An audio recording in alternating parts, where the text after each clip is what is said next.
The rain came down in sheets that Monday afternoon, the kind of cold, relentless downpour that seeps into your bones and makes you question every life choice that led you to this moment. I was exhausted, my shoulders aching from cataloging a shipment of 19th century correspondence all day at the museum. All I wanted was to collapse into my bed, maybe heat up some leftover pasta, and lose myself in a documentary about Victorian architecture. Instead, I came home to find my vintage drafting table, the one I'd spent 6 months hunting down at estate sales, another 3 months painstakingly restoring with my own hands, lying on its side in the front yard like discarded trash. I could see it from my car, the water pooling in the hand-carved grooves I'd spent hours cleaning with a toothbrush. My heart dropped into my stomach. I hadn't even put the car in park when I saw her. Paisley, my sister, standing by my bedroom window with her phone held up at that insufferable angle, filming herself with that practiced smile she'd perfected for her 250 followers. Hey dreamers, it's Paisley here and, oh you guys, I have the most amazing announcement. Her voice carried across the wet lawn, artificially bright and energetic. We're finally creating the perfect space for baby Ember's arrival, and let me tell you, the natural light in this room is just chef's kiss. My hands were shaking as I threw the car into park, not from the cold, though my thin cardigan was already soaked through from the 30-second sprint from the museum parking lot to my car. No, I was shaking with a rage so pure, so absolute, that it felt like electricity coursing through my veins. I grabbed my bag and ran toward the house, my shoes squelching in the muddy lawn. As I passed the drafting table, I could see the damage up close. The joints I'd so carefully reglued were separating. The finish was ruined. Months of work, destroyed in an afternoon. What is going on? I burst through the front door, water dripping from my hair onto the hardwood floors I'd helped refinish 2 summers ago. My mother, Pamela, was standing in the living room, arms crossed, wearing that expression I'd come to know so well, the one that said she'd already decided I was being unreasonable before I'd even opened my mouth. Audrey, you're making a scene, she said, her voice clipped. Come inside properly and close the door. You're letting the cold in. My drafting table is outside in the rain. My voice cracked, and I hated myself for it. My table, Mom, the one I've been restoring for months. It's ruined. Well, we had to make room, she said, as if this explained everything. Paisley needs space for the nursery setup, and that table was taking up so much room, we couldn't move around it.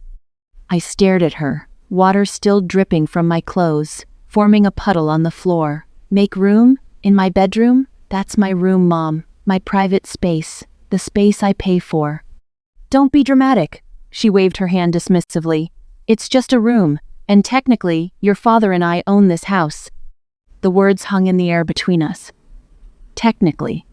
As if the $1,500 I'd transferred to their account every single month for the past 3 years was just a suggestion. As if the $10,000 I'd spent renovating the attic into a usable studio was pocket change. Let me back up. You need to understand what I sacrificed to be standing in this house at all. 3 years ago, my father, Arthur, made what he called aggressive investments in a commercial property development that went belly up. The details were murky. Dad never was good with numbers, despite his inflated confidence, but the result was crystal clear. The house was heavily mortgaged and underwater by about $40,000. The bank sent foreclosure notices. My mother cried for weeks. I was living in a decent apartment near the museum then, sharing it with a roommate who respected boundaries and actually paid her half of the utilities on time. I had savings. I had peace. I had a life that made sense. But I'm an archivist. I preserve things. I restore order from chaos. It's not just what I do, it's who I am. And the thought of my childhood home flawed as it was being seized by a bank, of my parents becoming one of those cautionary tales people whisper about at dinner parties, I couldn't let it happen. So I moved back. I negotiated a deal, $1,500 a month, which they called rent, but which we all knew went directly to the mortgage payment. I took the attic, that dusty, cramped space filled with Christmas decorations and boxes of my mother's college textbooks that she'd never opened in 30 years. I spent $10,000 of my carefully hoarded savings to transform it. I installed a skylight to bring in natural light. I laid warm oak flooring over the rough plywood. I soundproofed the walls, because archival work requires absolute concentration, one misplaced date, one incorrectly attributed document, and months of research can crumble. I made it beautiful. I made it mine. It was my sanctuary, the only place in this house where I could breathe, and for 3 years it worked. I paid my $1,500 every month, always on time, always without complaint. I watched my savings account dwindle. I turned down dinner invitations because I couldn't afford both the mortgage contribution and a social life. I made it work because that's what you do for family. That's what I thought family meant. Then Paisley showed up. 6 months ago, she arrived with Jace, her husband, though I still thought of him as Kyle from high school, the guy who'd been mediocre at basketball, and even more mediocre at life decisions. He'd lost their condo when his cryptocurrency investments, because of course he was into crypto, collapsed spectacularly. They needed a place to stay. Temporarily, my mother assured me. Just until they got back on their feet, Paisley had reinvented herself, again. She'd gone from Jessica to Paisley because it was more memorable for branding. She'd been a failed mommy blogger with her first kid, Brayden, generating content that maybe 12 people read, most of them spam bots. Now she was pregnant with baby number 2, Ember, apparently, and convinced that this time, she'd crack the algorithm and become an influencer. All she needed was the perfect backdrop, the perfect aesthetic, the perfect natural light, my room, my sanctuary, my skylight. I'd seen it coming. The way she'd started appearing in the attic doorway, phone in hand, casually filming. Just getting some B-roll, she'd say with that fake sweet smile. The way she'd comment on how the light hit the oak flooring, how the exposed beams were so rustic chic. But I didn't think even she would be this brazen. I took the stairs 2 at a time, my wet shoes leaving prints on the carpet runner. The door to my room was wide open. Paisley was standing in the middle of the space, her hand resting on her pregnant belly, in that performative way she had, directing Jace as he moved my bookshelf. No, babe, angle it more to the left. The books need to be visible in the frame but not overwhelming, you know? We want cozy, not cluttered. She was filming herself in the mirror, making that duck face pout that had gone out of style 5 years ago.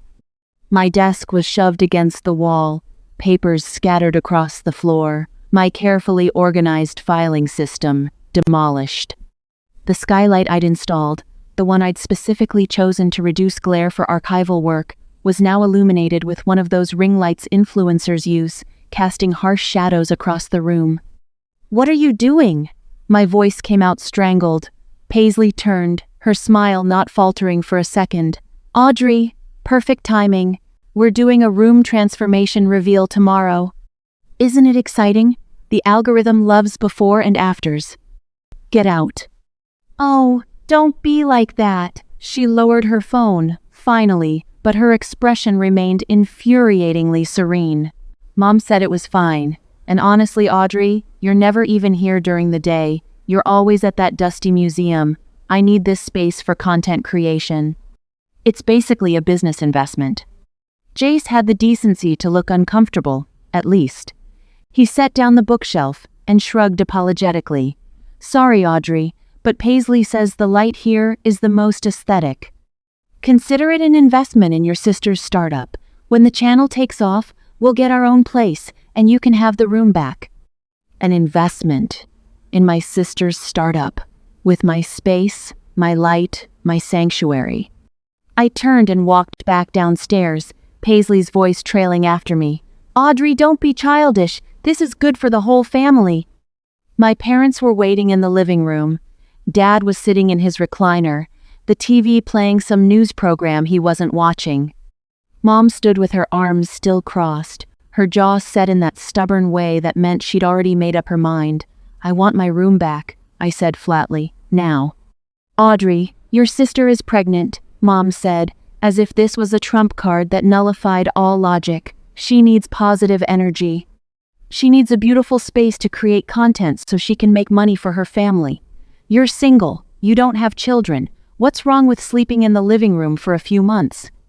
I looked at my father, Arthur Moore, the man who'd bounced checks and made disastrous investments and buried us under crushing debt, the man whose mortgage I'd been paying for 3 years.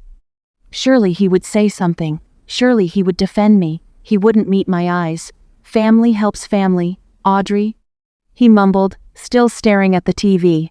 When your sister's YouTube channel makes money, she'll give the room back.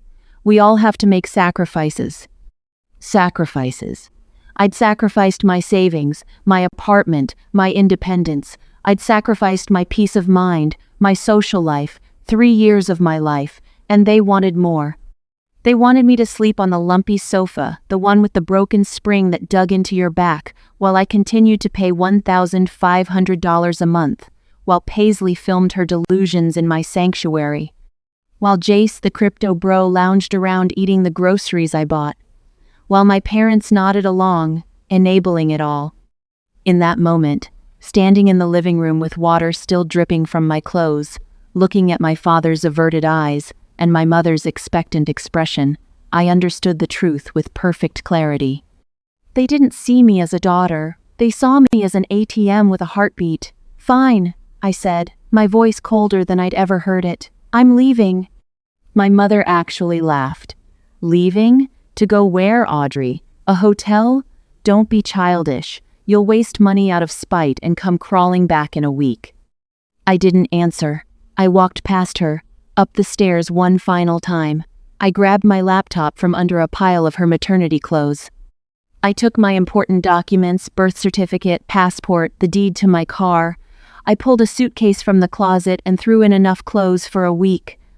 I had a 2-day conference to attend. After that, I'd come back and find a decent place of my own.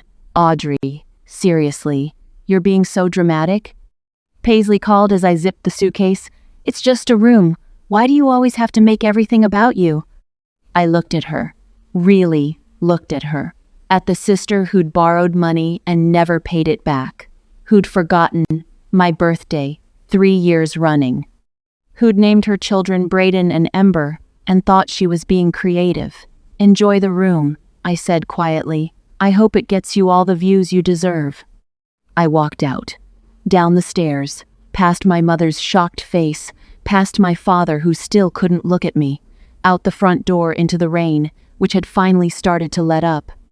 My drafting table was still on the lawn, ruined, because it was in the way of someone's selfie backdrop. I loaded my suitcase into the trunk of my 10-year-old Honda and drove away. I didn't know where I was going. I just knew I couldn't stay. Behind me, in the house I'd saved from foreclosure, my family was probably already moving on, already forgetting, already assuming I'd come back, because that's what I always did. What I didn't know, what I couldn't have known, as I drove through the dark, rainy streets with nowhere to go, was that while I was packing my bags in tears, they were already online shopping. Using my credit card. The in-law suite at Mrs. Thorne's house smelled like old books and lavender. It was small, a bedroom, a bathroom, and a kitchenette that was really just a hot plate and a mini fridge, but it was clean, and it was quiet, and most importantly, it was mine. I'd found the listing on a community board at the museum the morning after I left. Mrs. Eleanor Thorne, retired literature teacher, 82 years old, with steel gray hair pulled back in a neat bun, and eyes that missed nothing. She'd looked at me standing on her doorstep with my single suitcase and said, "Running from something or towards something?" "Both," I'd answered honestly. She'd nodded once, quoted me a fair price, and handed me the keys. "Rent is due on the 1st, no exceptions, no drama. No overnight guests without notice. If you're going to fall apart, do it quietly." It was the most comforting speech I'd ever heard. For a week, I existed in a strange, peaceful limbo. I blocked my mother's number, then Paisley's, then Dad's, then Jace's. I went to work at the museum, where the silence was companionable rather than judgmental, where the documents I cataloged stayed exactly where I put them and didn't get tossed onto a lawn in the rain. I ate simple meals in my kitchenette. I slept in a bed that was mine alone, in a room with a door that locked. I breathed. I thought the silence, the absence of my $1,500 monthly payment would be punishment enough. I imagined my parents scrambling to cover the mortgage, panicking as they realized how much they'd relied on me. I imagined them feeling regret. I should have known better. I should have remembered who I was dealing with, but I underestimated their audacity, their greed, their absolute conviction that I existed solely to solve their problems. Exactly 1 week later, Tuesday morning arrived cold and bright. I was at the museum, working in the climate-controlled archive room, where we kept the most fragile documents. There's something meditative about archival work, the careful handling, the precise notation, the way each piece of paper tells a story if you know how to listen. My phone rang, unknown number. I almost didn't answer. My personal calls came through my blocked family trying to reach me from different numbers, but something made me pick up. Hello, this is Sebastian from the Gilded Crib. I'm calling to confirm the Royal Nursery Collection order totaling $15,500. The file folder I'd been holding slipped from my fingers, papers scattering across the table. Excuse me? What order? The nursery furniture order. His voice was professional but slightly concerned now, probably picking up on my shock. Customer Paisley Nash placed the order yesterday for expedited delivery. Given the rush nature of this request, she specified she needs everything delivered today for a room reveal video tomorrow. We had to transfer all floor models from our neighboring district branch. The total charge to your Amex Platinum is $15,500, which includes the $1,200 expedited handling fee. My vision went dark at the edges. I grabbed the edge of the table to steady myself. $15,500, so Paisley could have her content, so she could film her room reveal. So she could pretend to be a successful influencer for her 250 followers. Ma'am, are you still there? Sebastian's voice had shifted to concern. Is there a problem with the order? My mind was racing, fitting pieces together with the same methodical precision I used for archival work. I'm careful with my data, obsessively careful. I use password managers, I enable two-factor authentication, I never save payment information, except the memory hit me like ice water. That day, the day I left. My laptop had frozen during a Windows update right when I needed to book a last-minute flight for a museum conference. I'd been panicking, exhausted, my hands still shaking from the confrontation. I'd used my parents' desktop computer in the living room, the family computer that everyone used. I'd booked the flight in a hurry, not thinking clearly, and I'd forgotten to uncheck the box, the one that said, Save payment information for faster checkout. My Amex Platinum information, stored in the browser's autofill, sitting there like a present, wrapped and waiting. They must have seen it. Probably my mother, or Paisley herself. And they'd thought, why not? Audrey owes us. Audrey abandoned the family. Audrey can afford it. She works at a museum. She must have money. And anyway, she won't call the police. We're family. They thought I was an ATM, an emotionless infinite source of money that they could withdraw from at will. Ma'am? Sebastian's voice was more insistent now. I need to confirm. Listen to me very carefully, I said, my voice cutting through the shock with sudden clarity. What time is the delivery scheduled? Our truck is actually in the neighborhood now. I'm driving out personally to oversee the delivery since this is a VIP rush order. In the neighborhood, right now, unloading over $15,000 worth of furniture onto the property I'd saved from foreclosure, using money they'd stolen from me. This wasn't borrowing. This wasn't a misunderstanding. This was theft. Unauthorized access device fraud, identity theft, actual crimes with actual legal consequences. Sebastian, I said, my voice steady now, controlled. Do not unload anything onto the property. Do not let anyone sign for delivery. Hold the scene exactly as it is. I'm coming there right now to settle this. Ma'am, the customer is expecting... The customer committed fraud, I interrupted. That's my credit card. I didn't place this order. Someone stole my card information that was saved on my family's computer. If you unload that furniture, I will be filing a police report for theft, and your store will be part of the investigation. Do you understand? There was a pause. Then Sebastian's voice came back, professional mask firmly in place, but with an edge of steel underneath. I understand completely. We'll wait for your arrival. May I have your estimated time? I looked at my watch. The museum was 20 minutes from my parents' house. 25 minutes. Don't let anyone touch that truck. I hung up and stood there for a moment in the archive room, surrounded by centuries of carefully preserved documents.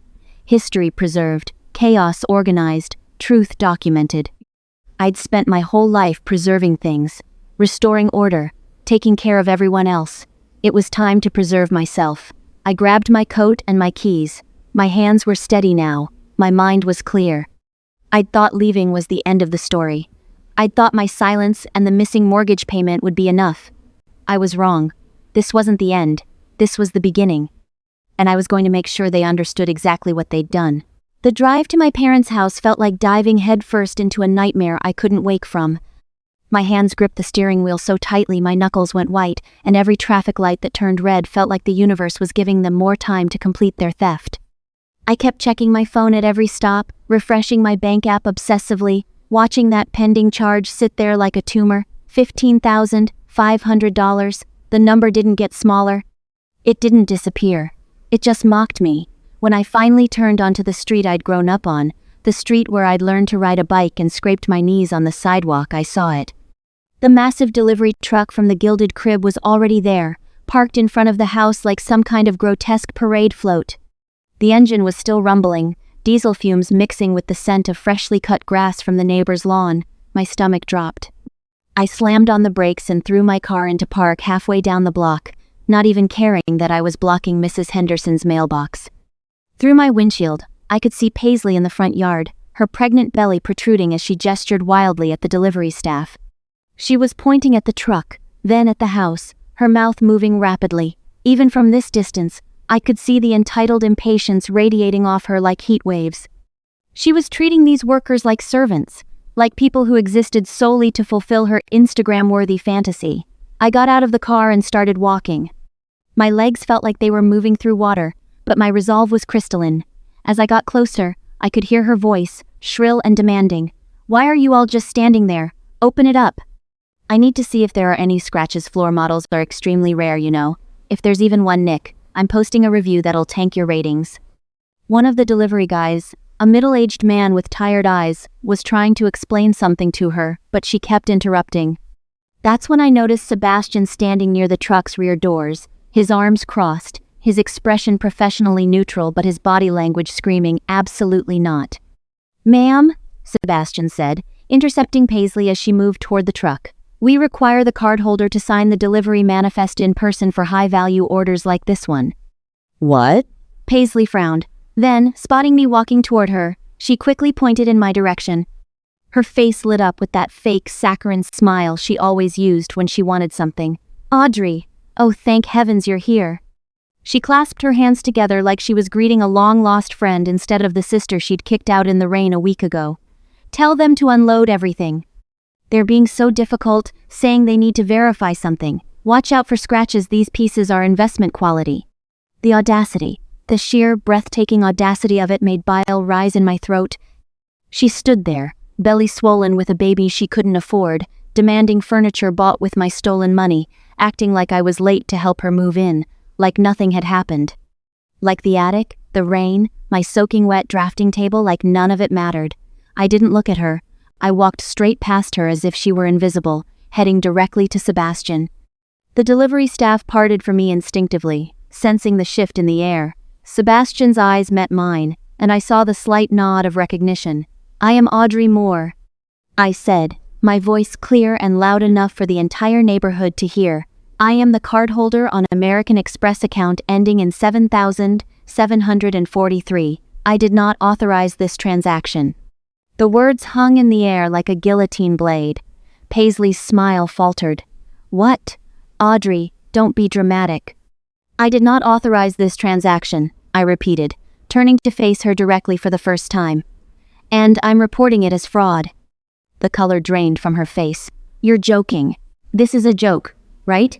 We talked about this. You said—" I said no such thing. My voice was ice. "You stole my credit card information from Mom and Dad's computer and made a $15,000 purchase without my knowledge or consent." Mom came rushing out, still wearing her gardening gloves, dirt smudged on her khaki capris. Her face was a mask of panic poorly disguised as maternal concern. "Audrey, sweetheart, come inside. Let's talk about this privately. You're making a scene in front of the neighbors." There it was, the same manipulation tactic she'd used my entire life. The fear of judgment, the terror of what people might think. The unspoken rule that family business stayed behind closed doors, no matter how toxic or abusive that business might be. But something had shifted in me during those days at Mrs. Thorne's apartment. Something had broken free. Or maybe something had finally healed. I looked at my mother, really looked at her, and saw not the authority figure who'd shaped my childhood, but a middle-aged woman desperately clinging to appearances while her world crumbled around her. "No," I said simply. Her eyes widened. She wasn't used to that word from me. Nobody in this family was. I pulled out my phone, already unlocked to my recent calls list. I'd prepared for this moment. I hit the dial button for the fraud support line I'd saved earlier. Then I did something that made my mother's face go pale. I switched it to speakerphone and turned the volume all the way up. The ringing sound cut through the suburban afternoon quiet like a siren. Once. Twice. 3 times. Mrs. Henderson was probably watching from her window. The delivery guys stood frozen, sensing they were witnessing something that went far beyond a simple delivery dispute. Bank of America Fraud Support Line. This is Jennifer speaking. How can I help you today? The voice came through crystal clear, professional, and neutral. My mother reached for my phone, but I stepped back, holding it away from her. "Yes, hello," I said, my eyes locked on my mother's face. "I need to report a fraudulent transaction on my American Express Platinum card. My account was compromised through an unsecured device. The fraudster used my saved credentials to make an unauthorized online purchase. I confirm that I did not make this transaction, did not authorize anyone to use my account, and I'm reporting this as identity theft." The words felt powerful.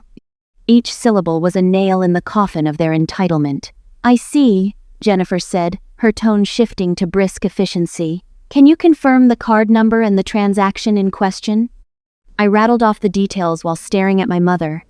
Pamela's face had gone from pink to white to a sickly gray.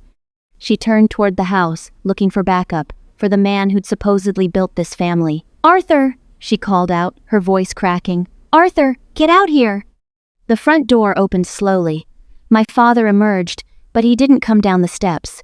He stood on the porch, his hands in his pockets, his shoulders hunched. He looked at the scene before him, the delivery truck, the frozen workers, his wife's desperate face, Paisley's shocked expression, and me, his eldest daughter, standing in his driveway reporting his family for fraud. Our eyes met. I saw the calculation happening behind his pale blue eyes. He was weighing his options, measuring the consequences. For one brief moment, I thought maybe, just maybe, he'd do the right thing. He'd admit what happened. He'd try to fix this. Instead, my father did the most cowardly thing I'd ever witnessed. He lowered his head, turned his back on all of us, walked inside the house, and shut the door.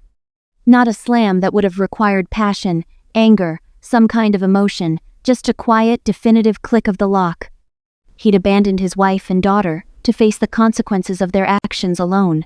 The man who'd taught me to ride a bike, who'd helped with my math homework, who'd walked me through my first museum interview prep, that man chose his own comfort over standing by his family in their moment of crisis. Something inside my chest cracked, but it wasn't breaking. It was the final piece of obligation falling away. "Miss Moore?" Jennifer's voice pulled me back. "Are you still there?" "Yes, I'm here. I've located the transaction. $15,500 charged to the Gilded Crib, processed last week. I'm initiating a fraud investigation immediately. We'll freeze the card, cancel the transaction, and reverse the charge within 3 to 5 business days. You'll receive a new card within 7 to 10 days. Is there anything else you need to report?" "That's everything. Thank you. A fraud specialist will contact you within 24 hours for a detailed statement. Thank you for reporting this promptly, Miss Moore." I ended the call. The silence that followed was deafening. Sebastian cleared his throat. "Given the circumstances, I'm recalling this delivery." He signaled to his team with a professional hand gesture. "This order is cancelled." The delivery staff, clearly relieved to be doing something instead of standing in the middle of a family implosion. That's when Paisley lost it. "No, no, no, no." She rushed toward the truck, but Sebastian stepped smoothly into her path. "You can't take it. This is mine. I spent weeks planning the nursery." "Do you have any idea how hard it is to find floor models in that exact shade of sage?" "Ma'am, The cardholder has reported fraud. We cannot complete this delivery. I'm having a baby, Paisley shrieked, her voice climbing to a register I didn't know was humanly possible. You're all ruining everything. My followers are expecting the nursery reveal. This is sabotage. I watched her melt down with a strange sense of detachment. She wasn't crying over betraying me. She wasn't apologizing for stealing. She was devastated about losing furniture. About her Instagram content schedule. About her imaginary influencer career that existed only in her delusional mind. Audrey, please. Mom tried one more time, her voice barely a whisper now. Think about your nephew. Think about family. I turned to look at her, really look at her. I saw the fine lines around her eyes, the gray roots showing beneath her dyed blonde hair, the dirt under her fingernails from her garden. I saw a woman who'd chosen her younger daughter's fantasy over her older daughter's reality, again and again and again. I did think about family, I said quietly. For 3 years I paid you $1,500 a month. I renovated that attic with $10,000 of my own money. I made myself smaller and quieter and more convenient, so Paisley could be loud and demanding and take up all the space. I thought about family every single day. The delivery truck's engine roared to life. The workers were moving quickly, probably wanting to escape this suburban nightmare. But you didn't think about me, I continued. Not when you gave away my room, not when you kicked me out, not when you stole my credit card. So no, Mom, I'm done thinking about this family. You should have thought about me. I walked back to my car without looking back. Behind me, I could hear Paisley still screaming, her voice raw and desperate. I could hear Mom trying to shush her, worried about the neighbors. I could hear the truck pulling away, taking with it the last evidence of their attempted theft. I got in my car, started the engine, and for the first time in 3 years, I felt powerful. The drive back to Mrs. Thorne's apartment was a blur. My hands were shaking so badly I had to pull over twice just to breathe. The adrenaline that had sustained me through the confrontation was draining away, leaving behind a trembling, hollow feeling. But underneath that hollowness was something else, something solid and real. I'd done it. I'd actually done it. When I finally made it back to the in-law suite, Mrs. Thorne was waiting on her back porch with 2 glasses of tea, as if she'd somehow known exactly when I'd return. Her salt and pepper hair was pulled back in its usual neat bun, her reading glasses perched on her nose, a worn paperback resting on the side table next to her wicker chair. "Well?" she asked as I climbed the steps, her sharp eyes taking in my flushed face and shaking hands. I gave her a brief rundown of what had just happened. The truck drove away empty, I said, and then, unexpectedly, I started laughing. Not hysterical laughter, but something cleaner. Relief, maybe. My dad literally walked inside and locked the door. Just abandoned them. Mrs. Thorne's lips twitched. The patriarch reveals himself to be made of paper. How Shakespearean. She handed me the iced tea. Drink, then tell me what happens next. Next? I sank into the chair beside her. Child, you've just humiliated them in front of their neighbors and canceled their stolen goods. Do you think they're going to simply accept that and move on with their lives? She was right, of course. Mrs. Thorne was always right. I didn't have to wait long to find out exactly how right she was. The first text came 20 minutes later. While I was trying to eat a sandwich I couldn't taste. It was from Mom. "We need to talk. Call me." I stared at it. Read it. Set my phone face down on the kitchen counter. 10 minutes later. "Audrey, you're being childish. Your sister is devastated. Call me." I took a bite of sandwich, chewed, swallowed. Didn't pick up the phone. By evening, my phone was exploding. Texts from Mom, texts from Paisley. Even a text from Jace, which was remarkable, considering he'd barely strung 3 words together in my presence over the past 2 years. "Dude, this is really messed up. Can we just talk?" I read every single one. The little read receipt showed up under each message. And then I did absolutely nothing. Mrs. Thorne had gone to her weekly book club, leaving me alone with my buzzing phone and racing thoughts. I knew what they were expecting. They were waiting for me to crack, to feel guilty, to come crawling back with apologies and an open wallet. That's what I'd always done before. But I'd learned something important during my years as a museum archivist. Patience is a weapon. The best way to preserve something fragile is to remove it from harmful elements and wait. Time reveals everything. So, I waited. By the next morning, they'd changed tactics. When I checked my phone over coffee, I found that Paisley had posted on her page. My finger hovered over the notification for a long moment before I opened it. The post was a masterpiece of manipulation. I don't usually air family business online, but I'm at my breaking point. Yesterday, my own aunt. Yes, my sister. But she's old enough to be my aunt. Lowell deliberately sabotaged the nursery furniture delivery for my baby boy. I spent weeks carefully selecting each piece for his arrival, and she called the company and canceled everything out of spite. I'm currently in the ER being monitored for stress-induced complications. The doctors say the baby's heart rate is elevated, all because someone couldn't be happy for me. I'm shaking as I type this. Please send love. The post had been up for 6 hours and already had 43 comments, mostly from her sparse follower list, people from high school, distant relatives, mom's church friends. They were all variations of, "Oh my God, that's terrible," and "Some people are just jealous," and "Thinking of you and baby." Mom had commented too. "My heart is broken. I raised both my daughters to love each other, but sometimes you realize you've been nurturing a snake in your bosom, hoping my grandson survives this stress." A snake. She'd called me a snake. I felt my face go hot. My first instinct was to defend myself, to write a comment explaining what actually happened, to expose their theft publicly. I opened the comment box and started typing. Then I stopped. Mrs. Thorne's voice echoed in my head from a conversation we'd had days ago when I'd been upset about something Paisley had posted. "Never wrestle with a pig, dear.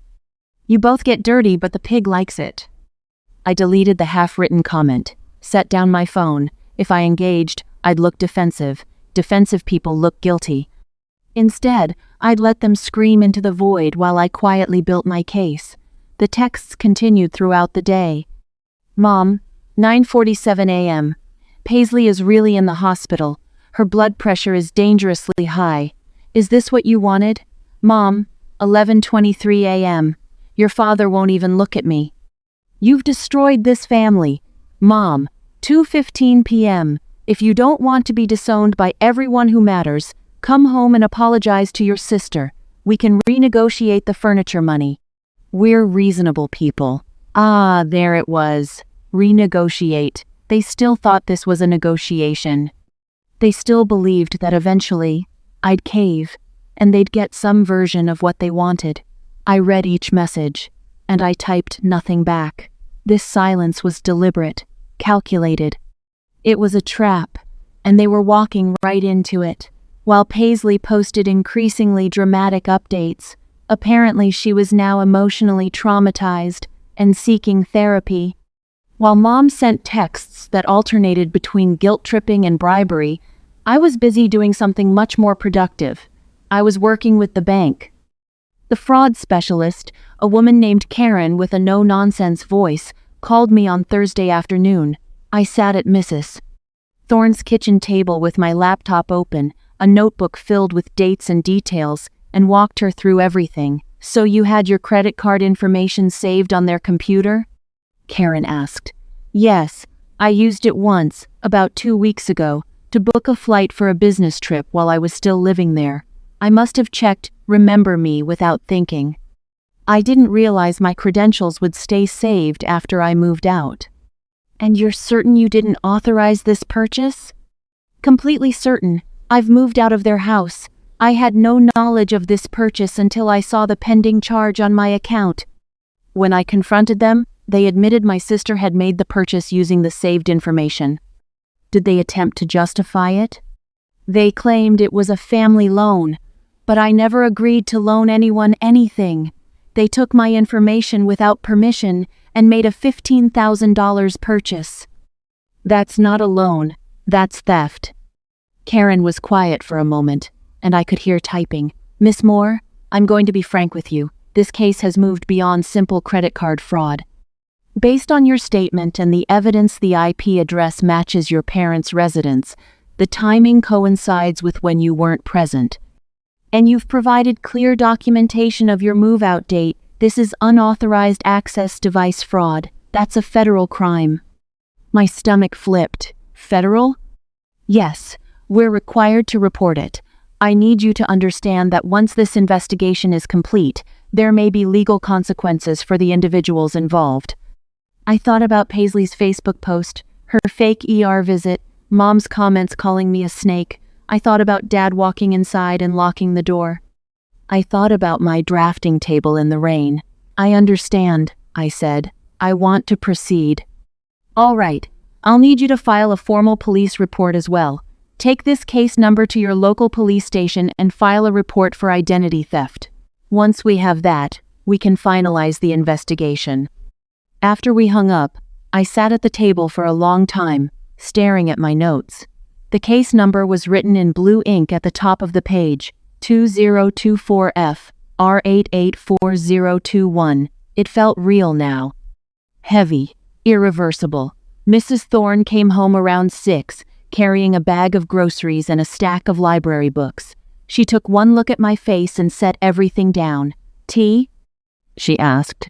Please. We sat together in her small, neat kitchen while the kettle heated. I told her about the call with Karen, about the police report I'd need to file, about the words federal crime hanging in the air like smoke.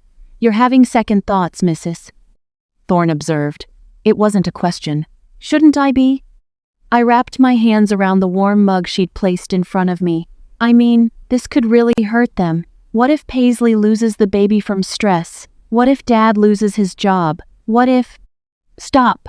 Mrs. Thorne's voice was sharp. Listen to yourself. You're taking responsibility for consequences they created.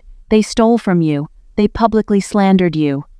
They would have bankrupted you without a second thought. And now you're worried about protecting them? They're my family. No, dear. She leaned forward, her eyes fierce behind her reading glasses. Family protects each other. Family respects boundaries. What they are is people who happen to share your DNA. There's a difference. I swallowed hard. Everyone's going to hate me. Everyone who matters already knows the truth.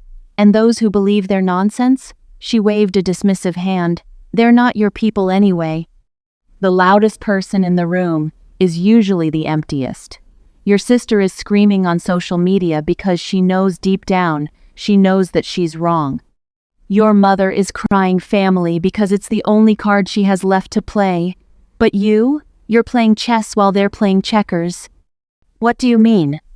Think about it. Every tantrum they throw, every lie they post, every attempt to manipulate you, it all creates a trail, a record. When this goes to investigation, who's going to look credible? The woman who calmly reported fraud and cooperated with authorities? Or the people having public meltdowns and trying to rewrite history on social media? She was right. Of course she was right. My phone buzzed again. Another text from Mom. The bank called me today asking questions. I told them it was all a family misunderstanding. You need to call them back and withdraw the report. This has gone far enough, Audrey. I showed the screen to Mrs. Thorne. She read it and actually smiled. Oh, how delightful. She just incriminated herself. What? She admitted the bank called her for verification. That means they've confirmed the transaction originated from her location. And by claiming it was a family misunderstanding instead of denying knowledge entirely, she's confirmed that she knew about the purchase. She's trying to minimize it, but what she's actually doing is confessing. Mrs. Thorne set down her teacup with a satisfied clink. Your mother just turned herself from an unwitting accomplice into a knowing participant. I stared at the text message with new eyes. Mom thought she was being clever, thought she was shutting down the investigation. Instead, she'd just handed the bank exactly what they needed to prove this wasn't an accident or a misunderstanding, it was deliberate fraud. They think they're winning, I said slowly. They think they're winning, Mrs. Thorne agreed, which means they'll keep making mistakes, keep being loud, keep creating evidence, all while you stay quiet and let the system work. I didn't respond to Mom's text. I saved it as a screenshot instead, filed it in a folder on my laptop labeled Evidence, and watched the sun set through Mrs. Thorne's kitchen window. Somewhere across town, my family was probably gathered in the living room, celebrating their victory. Mom had fixed the bank problem. Paisley was probably already back on her phone, planning her next post. Dad was likely in his recliner, relieved to not be involved. They had no idea that the trap had already closed around them. They were just too busy dancing to notice they were caught. The consequences didn't arrive with a loud bang. They came with the cold, clinical collapse of numbers, a slow-motion disaster. My mother's credit score wouldn't even survive the season. The collapse, when it came, was swift and merciless. I heard about it in pieces, fragments of information that filtered through Aunt Caroline, Dad's sister, who'd always been kind to me in that careful way people are when they know something's wrong but don't want to interfere. Your mother tried to refinance. Caroline told me over coffee at a diner halfway between our homes. She'd reached out asking to meet, and I'd agreed mostly out of curiosity. They were going to do a cash-out refinance to pay off their credit cards. Apparently things have been tight since you moved out. I said nothing. The vintage drafting table flashed through my mind, its beautiful wood grain soaking in the rain, rivulets running off its carved legs. The mortgage payment is due in 2 weeks. Caroline continued, without the refinance, without your contribution, they can't make it. Arthur finally looked at the actual numbers. Audrey, they have almost no equity. The house is basically underwater. Caroline sighed. You know your father, all those opportunities he invested in over the years, the tech startup that went under, that multi-level marketing thing. He took out a home equity line of credit 5 years ago and never told Pamela the full amount. Between that and the original mortgage, they owe nearly everything the house is worth. They're going to lose it, aren't they? I asked. They listed it yesterday, short sale. The realtor says they might clear $10,000 after paying off both loans if they're lucky. Caroline reached across the table, touching my hand. I know things are complicated between you all, but I thought you should know. I didn't feel what I expected to feel. There was no surge of triumph, no gloating satisfaction. Instead, there was just a strange, hollow release, like setting down a weight I'd carried so long, I'd forgotten it was there. That evening, I sat in my room at Mrs. Thorne's, the space that had become more home in 2 months than that attic had been in 3 years. The walls were cream-colored, the furniture simple but sturdy. Through the window, I could see Mrs. Thorne's garden, where the last roses of the season bloomed in defiant splendor. My laptop was open to a real estate listing. The Moore family home, photographed in golden afternoon light that made it look warm and inviting. The listing price was aggressive $30,000 below market value. Motivated seller, the description read, quick, close, possible. I wondered if the photographer had captured the attic, my attic, the skylight I'd installed myself, the built-in shelves I'd measured and sanded and painted. All of it about to belong to someone else, someone who would never know what it had cost. My phone buzzed, a text from a number I'd deliberately not saved, though I recognized it instantly. I hope you're happy. We have to sell the house. Dad isn't talking to me anymore. You won. I read it 3 times. Each word was carefully chosen to inflict maximum guilt, a surgical strike aimed at the part of me that had spent a lifetime absorbing their pain and calling it love. The old Audrey would have called back, would have apologized, would have offered to help somehow, maybe even withdrawn the fraud report if it wasn't too late, but that Audrey had been left in the rain with the drafting table. I didn't respond. I didn't block the number either. I wanted to be able to see if they tried again, but I set my phone face down on the desk and returned to my laptop. The full story came out not through my family but through Paisley's own spectacular self-destruction. Mrs. Thorne showed me the video. She'd been doing her weekly internet browsing. She was surprisingly tech-savvy for 82 when she'd stumbled across Paisley's live stream. I thought you should see this before it gets deleted, she'd said, her expression inscrutable. The video was 47 minutes of pure chaos. Paisley sat in what I recognized as my parents' living room, her face blotchy and swollen from crying. The carefully curated background of her previous videos was gone, replaced by visible cardboard boxes and bare walls. Her pregnancy was more obvious now, her face rounder, her movements slower. I don't understand how this happened, she was saying, her voice thick with tears. We did everything right. We invested in quality. We were building a brand, building a future for our baby, and now these evil banks are destroying us over a misunderstanding." The chat scrolled past, a mix of sympathy and skepticism. "What misunderstanding? Wait, are you losing the house? What happened to all that furniture you showed last month?" Paisley wiped her eyes, smearing her mascara further. My own sister filed a fraud report because Mom used her credit card for the furniture, but Mom asked permission. It was just a miscommunication, and now they've ruined Mom's credit over it, and the bank won't refinance, and we're losing everything." The chat exploded. "Your mom used someone else's credit card? That's not a miscommunication, that's theft. $15,000 is a felony." I watched, transfixed, as Paisley tried to backpedal, tried to explain, tried to make the narrative work in her favor. But the damage was done. Her subscriber count displayed prominently at the top of the screen ticked downward in real time. 73 followers. 72. 71. "You don't understand." Paisley sobbed. "This was supposed to be our big break. The aesthetic was perfect. The engagement was starting to grow. We just needed a little more time. And now Audrey's vindictiveness has destroyed everything. We're going to be homeless. Homeless with 2 babies. Maybe get a job? Your aesthetic costs someone else $15K. That's insane. This is why nobody takes influencers seriously." The video ended with Paisley angrily shutting off the camera, but not before her voice cracked one final time. "I hate her. I hate her so much." Mrs. Thorne closed the laptop gently. "Well," she said, her voice dry, "that's quite the confession." I sat back in my chair, processing. Paisley had done what no legal testimony, no credit report, no detective statement could do. She'd publicly admitted to the whole scheme. She'd validated every choice I'd made in that driveway, every moment I'd stood firm while they screamed. "Do you feel vindicated?" Mrs. Thorne asked. I thought about it. Really thought about it. "No," I said finally. "I feel free." The next update came from Caroline again. 3 weeks later, the house had sold. A young couple with 2 kids, moving from out of state, eager to close before the school year shifted. They'd paid the asking price, desperate for the location and the good school district. After paying off the first mortgage, the home equity line, the closing costs, and the realtor's commission, my parents walked away with $7,200.